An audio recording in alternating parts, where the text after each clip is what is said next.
My name is Paul McKelly. I am the Finance Director and Assistant Town Manager for the Town of Merrimack.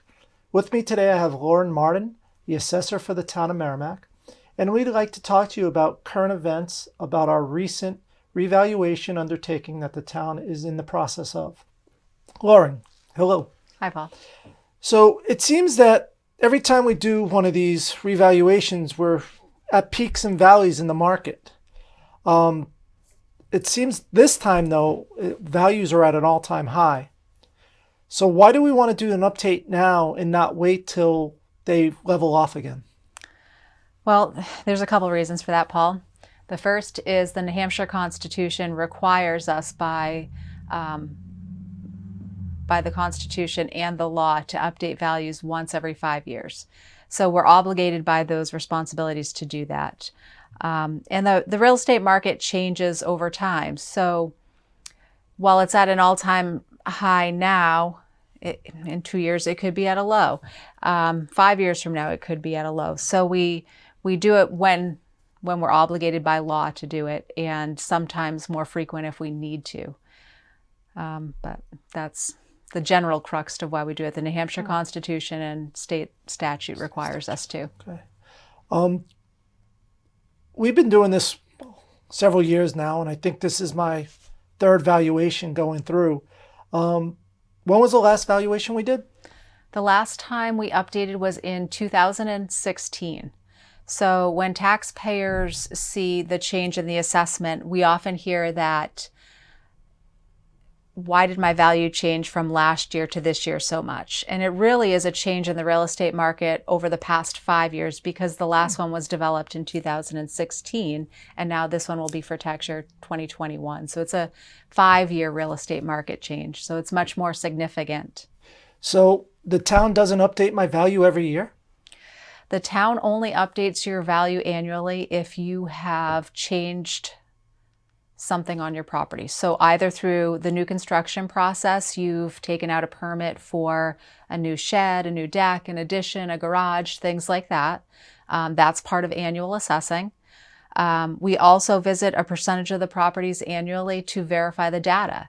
So if we went to your property and you've removed a shed, or you've added a pool, we would also note those changes too. Those are errors, omissions, changes that get picked up annually.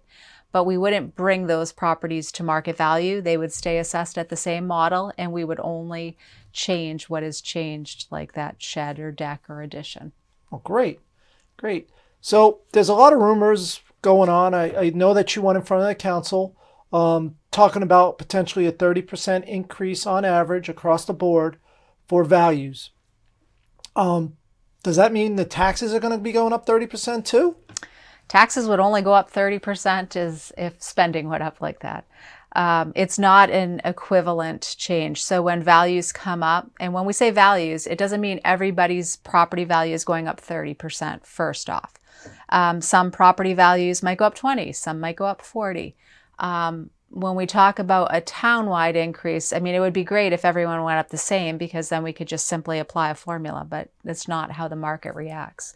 So the values may come up. If the town value comes up 30% and there were no changes in spending, then the tax rate would have to drop proportionally, or 30%. The town cannot collect more money than they need to raise. The state sets the tax rate every year. So when this whole process is finalized, we're going to turn over to the state an MS1, which is the total valuation of the town. They take that information coupled with the budget of the town to determine the tax rate. So with a higher value, that tax rate drops proportionately to pay the same bills, so to speak, for the town. So no, we should not be seeing big changes in somebody's total tax burden. That should remain fairly stable, short of any changes in the spending that happen at town meeting. That would be the only change, would be that. So basically what you're telling me is that at ballot time, when we vote, and vote for the appropriations of the school and the municipality, town, those are what make up the value of the money that the town can collect, less any revenues. Correct. Okay. So that makes a lot of sense. But how are we coming up with this 30% estimate? Is it due to factual information? Are we taking a guess? No, it's from looking at the sales that have been occurring in town. So every year, again, the state is involved in this process because they look at all of our assessments and compare it to the sales data every year.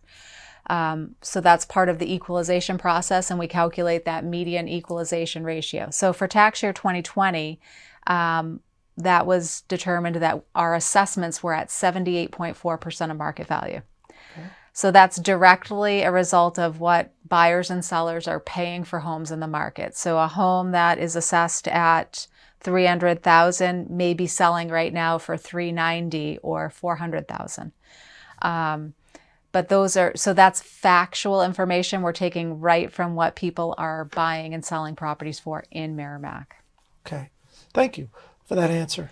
Now, I know that the revaluation is a lot of sales data, but it also, people driving around town, vehicles. Yes, so we have town staff that's out doing some work right now, doing some new construction, doing some of those cycled inspections to make sure data is accurate. So we have town staff from the assessing department that's out, and they're in town marked vehicles. And then you also have staff out there from our assessing firm, Avatar, doing some of the sales verification, some of the collection of the data.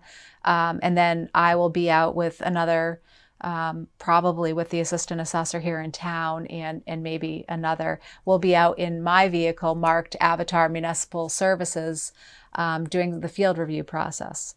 That's a process that a lot of taxpayers call the drive-by assessment.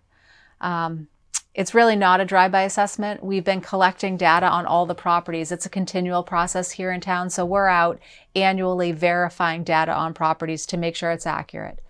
And then this last phase is what we call the field review. And what we're doing is we've looked at all the sale properties and we're looking at their quality and condition, their location.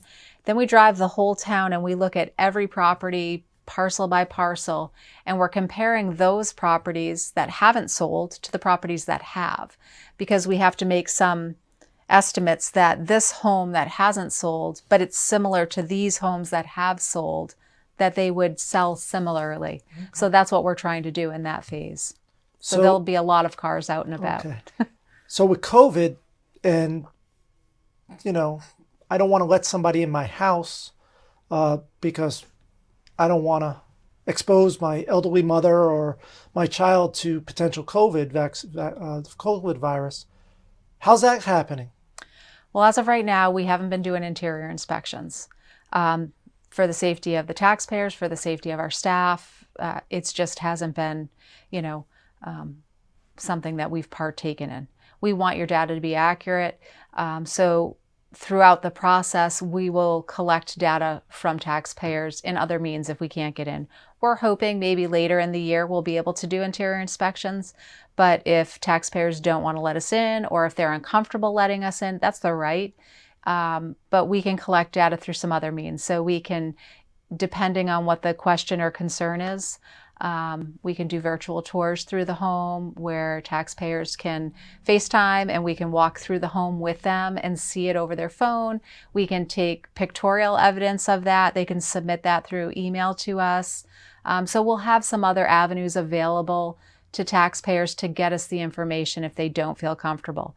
If later in the year things are looking good and everyone's being vaccinated and the cause for the virus is down, we can safely do inspections maybe later in the year, still wearing masks, keeping our distance, to verify data. At the end of the day, we want to do whatever we can to make the taxpayers feel safe and to make sure that their data is accurate. So we're going to work with the taxpayers to ensure that that data is as accurate as possible with whatever means we can work with. Okay.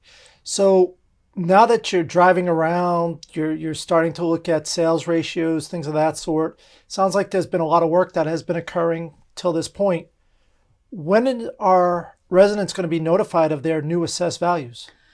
So we'll be out doing the field review in April and May. So that's when my presence out there doing that field review will be pretty high. People will see me in their neighborhood, parked on their road, driving up their driveway. once we get that process done, end of May, we're hoping that we would have notices out to taxpayers in June. They would get a letter from us indicating their preliminary assessment, and it is preliminary. At that point, if they are aggrieved with that or they don't understand it or they have questions, the letter will include instructions about how they can go about setting up an appointment to discuss their assessment with one of the assessors. But that's also an informal process as well. But that would take place, the hearing part, the discussion with the assessor would take place probably in July, we're thinking, as long as everything stays on track the way it's going. I know last time you had appointments or walk-in hours, so to speak, at Town Hall. Due to COVID and COVID protocols right now, if the people do not agree with or have questions on their new assessment, they should contact the assessing office to set up an appointment once they get these letters? We'll have instruction in there. Okay. At this time, I'm thinking we rolled out kind of a new process last year with COVID. We did online scheduling, which worked wonderfully. Not everybody has a computer. Not everybody can schedule an appointment online. So if we continue with that process this year, which is preliminarily looking that way, everyone would go online to schedule an appointment, and those that couldn't would be advised to call the assessor's office, and the staff at the assessor's office would schedule an appointment for them. At that point, if we need to meet in person, if it's safe, we will do that. If not, we would be doing phone hearings with taxpayers to make sure that we're just all being safe and hearing concerns without having to be face-to-face. So that's likely what will happen. I skipped a very important point that I think we should make to the taxpayers in Merrimack, is that there are going to be vehicles out on the road. They are going to be marked with either Avatar Municipal Assessing or Town of Merrimack. However, if you want to check about a vehicle on your street, you can always call the police department or the assessing department or town hall.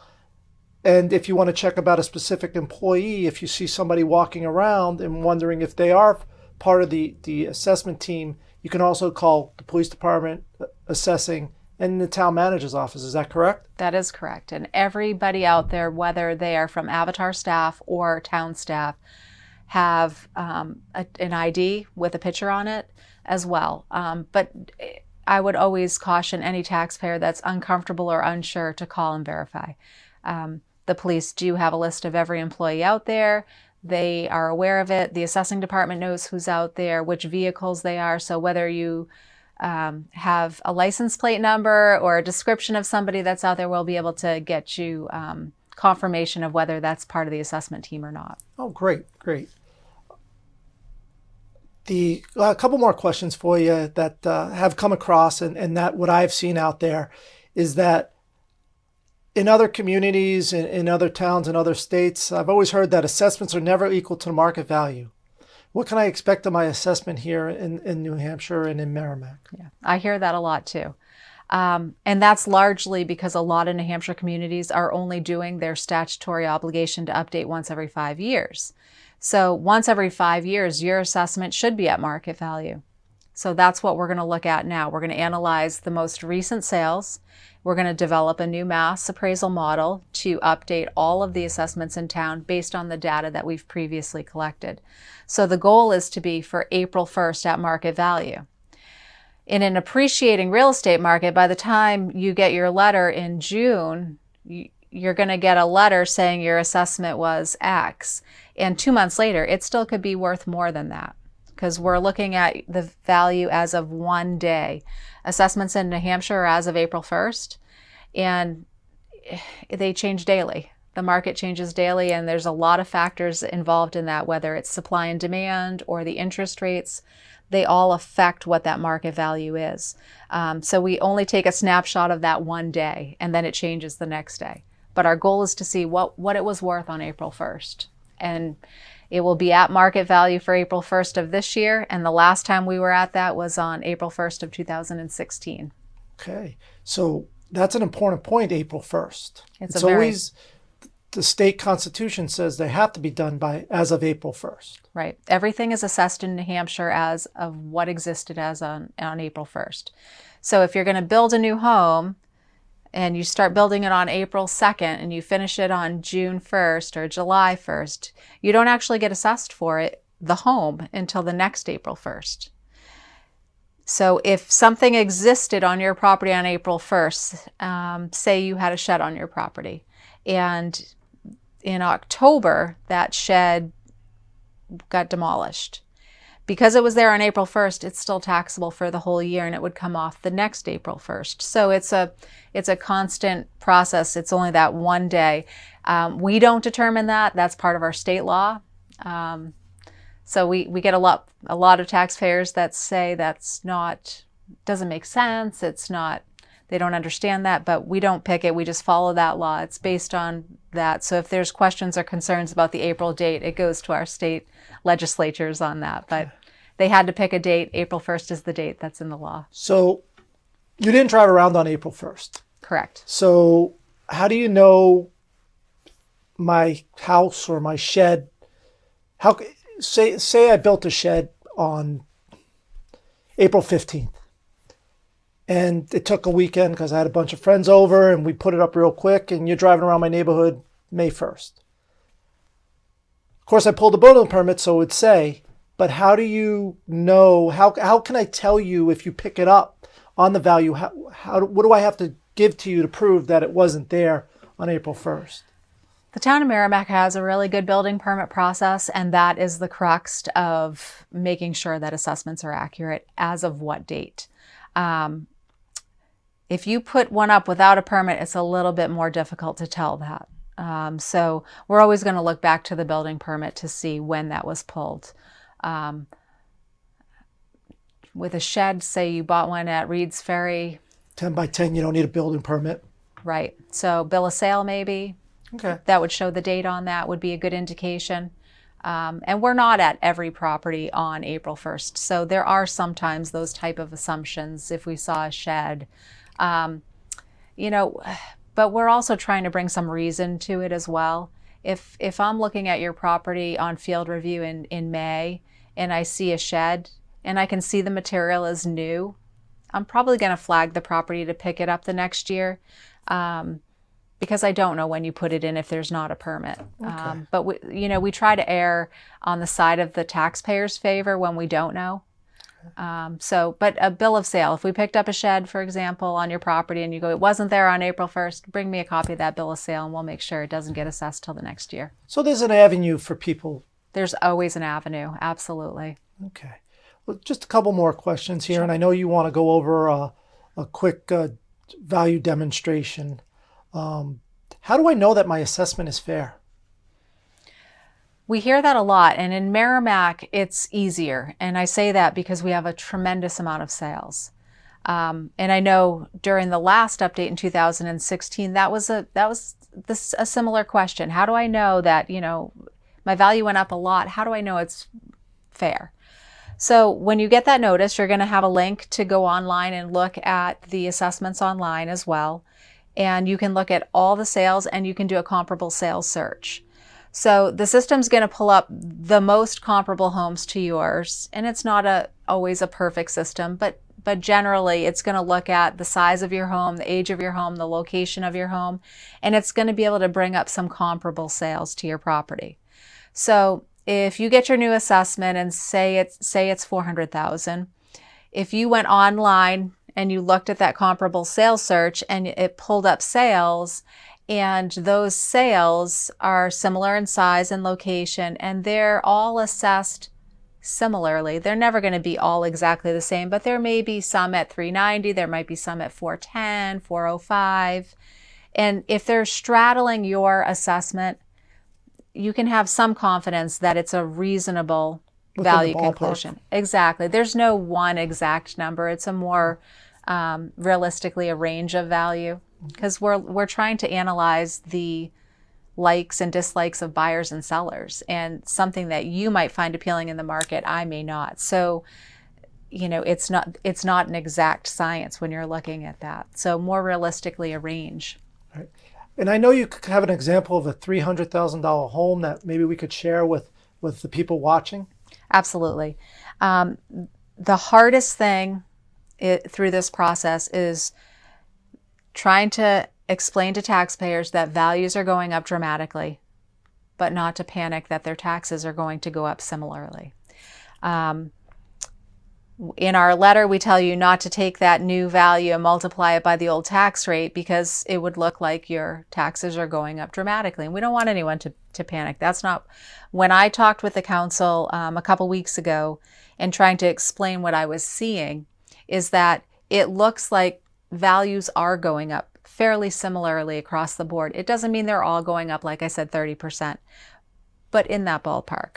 So if the total value of the town were to go up 30% and there were no changes in spending, which we know is ridiculous because there's always changes to spending, but let's use that as an example. Keep that as a constant. The budget stayed the same.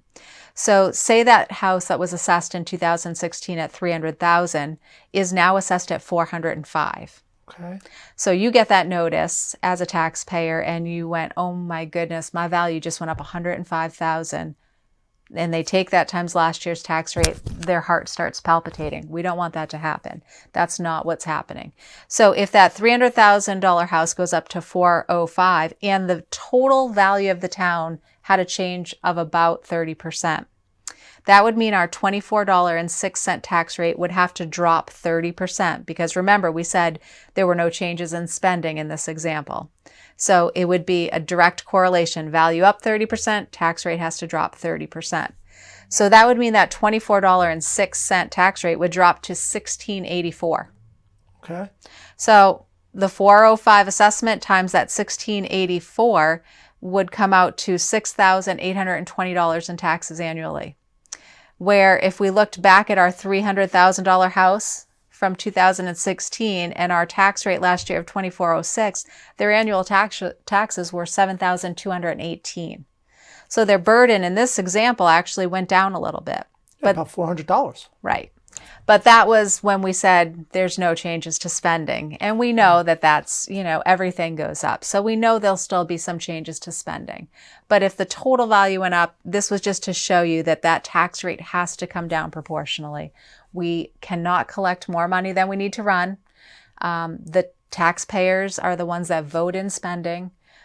So there shouldn't be big shifts in that end result of their tax burden. Okay. There will be some normal shifts, but not anything dramatic. Right. And that's an apples to apples comparison that everybody's going up the same amount across the board. Right. And we know that that's not. Meaning industrial, residential, commercial. Right. Looking at preliminary analysis with sales, and we're kind of breaking down those different groups of properties. Because that always is a big question. Is one group of property going to see a bigger increase than others? And sometimes that does happen during that reassessment process because things change over time. But when our preliminary analysis indicates that all properties, whether it's commercial, condominiums, mobile homes, waterfront, residential in general, all roughly about that similar percentage of market value. So we should see similar increases in value across the board. Okay. And then, of course, we're doing this now. And we're going back to April 1st, 2021. So the impact is going to be on the December tax bill. Right. Which would be around, December 1st. Due date around December 1st. So it'll be in your December tax bill. That's where we're going to really see the value, the new value impact. Right. So your first issue tax bill, barring no changes through the new construction process or the cycled inspections, your value generally stays the same year after year if you've made no improvements or deletions to your property. So the first issue tax bill has to be half of last year's under the statute. So we don't implement it on the first bill because there's no recourse, there's no abatement process. So that first bill still should be based on the old value and it will be based on last year's tax rate. Once everything gets finalized and turned over, then the town takes that MS1 report that we report to the state, along with the budget. The tax rate will get set based on the new total value. And then your bill would get calculated. You'll see your new value, the new tax rate, your new total value will show up on your final bill, less what you paid in July, and the balance due will be your final bill that's typically due about December 1st. Okay, great. Well, Lauren, I want to thank you for taking the time to help explain this very difficult area to understand with valuations and how that affects people's tax rates and things of that sort. But I guess what we tell the residents of Merrimack is that there will be opportunities that you can go and discuss your new assessment with the assessing department and with the town's assessor. And there's avenues that if you want, you can call and talk. I know there's a frequently asked question up on the town's website under assessing. And I'm sure that this video will be also put on the town's website as well as running through the TV channels. Well, Yes. Thank you very much. Absolutely. Thank you, Paul.